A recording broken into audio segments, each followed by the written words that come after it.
When I married my husband Ethan, I knew he had a past. We all do. He had been married once before, and he told me they had ended things on good terms. I actually admired that. I thought it meant he was mature enough to move forward without bitterness. What I didn't expect was that his past would keep showing up at every holiday, every birthday, every family barbecue, and every Thanksgiving dinner. Her name was Melissa. The first time I met her was at Ethan's mother's birthday dinner in Dallas. I assumed she had stopped by to drop off a gift. Instead, she sat next to my mother-in-law like she had never left the family. Everyone greeted her warmly. "Oh, Melissa's here," my sister-in-law said with a smile. No one seemed surprised except me. On the drive home, I asked Ethan as calmly as I could, "Does your family invite her to everything?" He shrugged. "They've known her for years. She's practically family." I remember staring out the window, trying to convince myself it wasn't a big deal. I wanted to be understanding. I didn't want to be the jealous wife.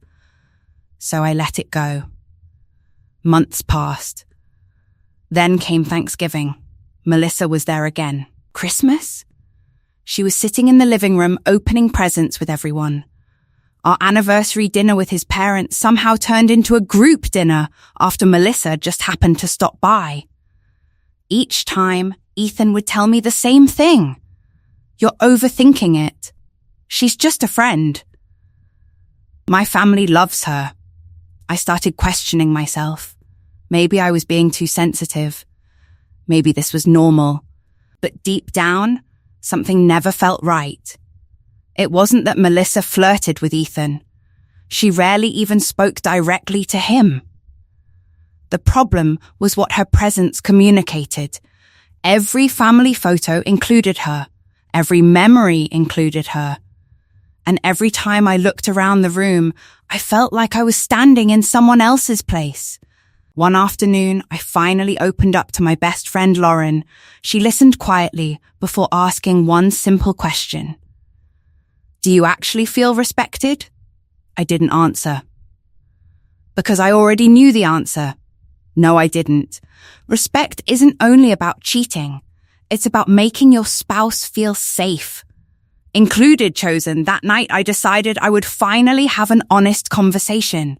Not an argument, not an ultimatum, just honesty.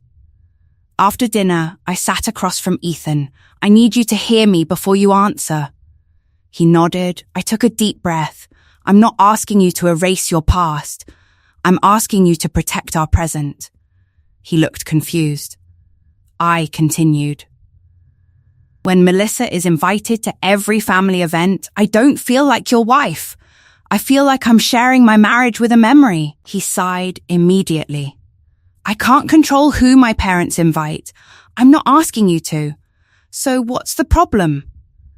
I looked directly at him. "The problem is that you've never once told them how it affects me."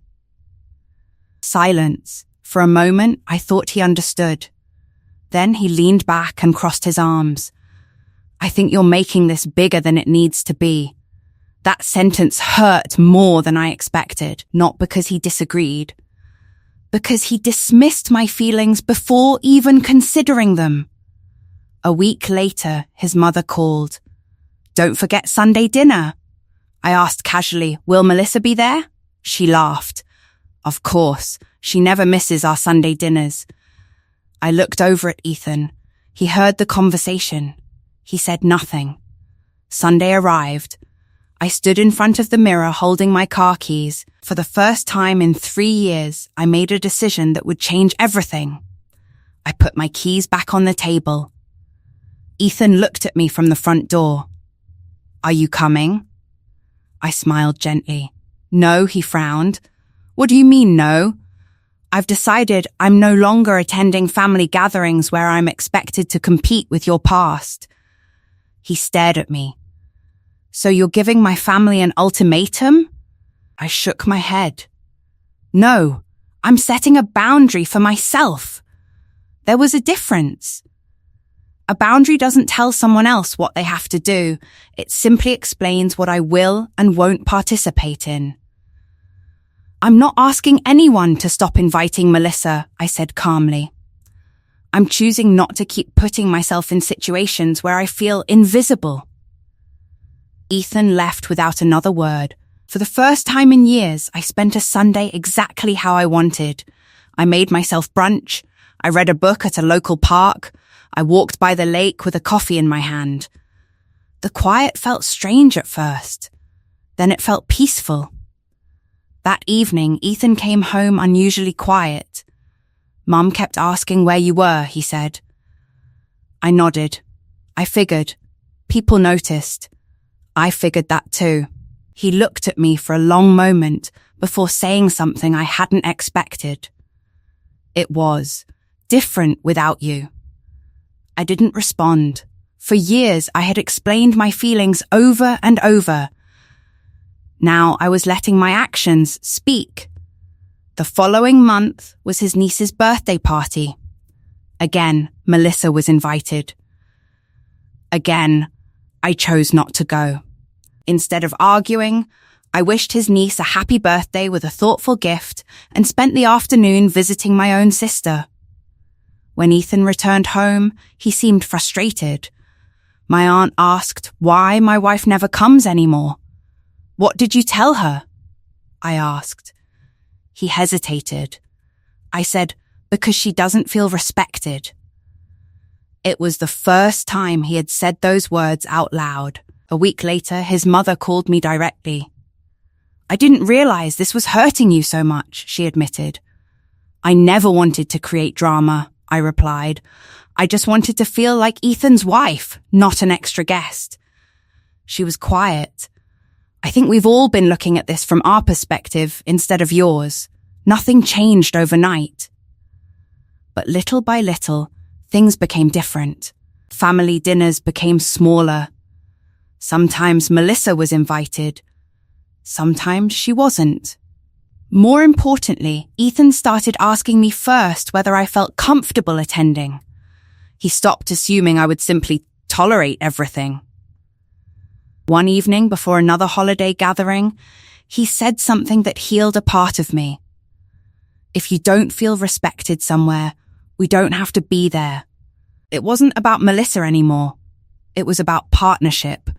About knowing my husband finally understood that protecting a marriage sometimes means protecting each other's peace.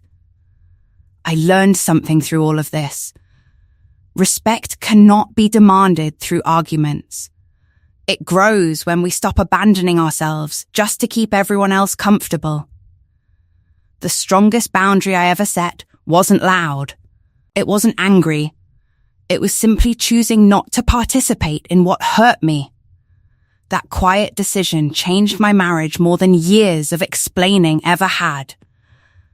If this story touched you, please comment and subscribe.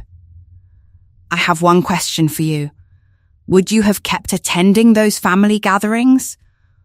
Or would you have stepped away too? Let me know your answer below.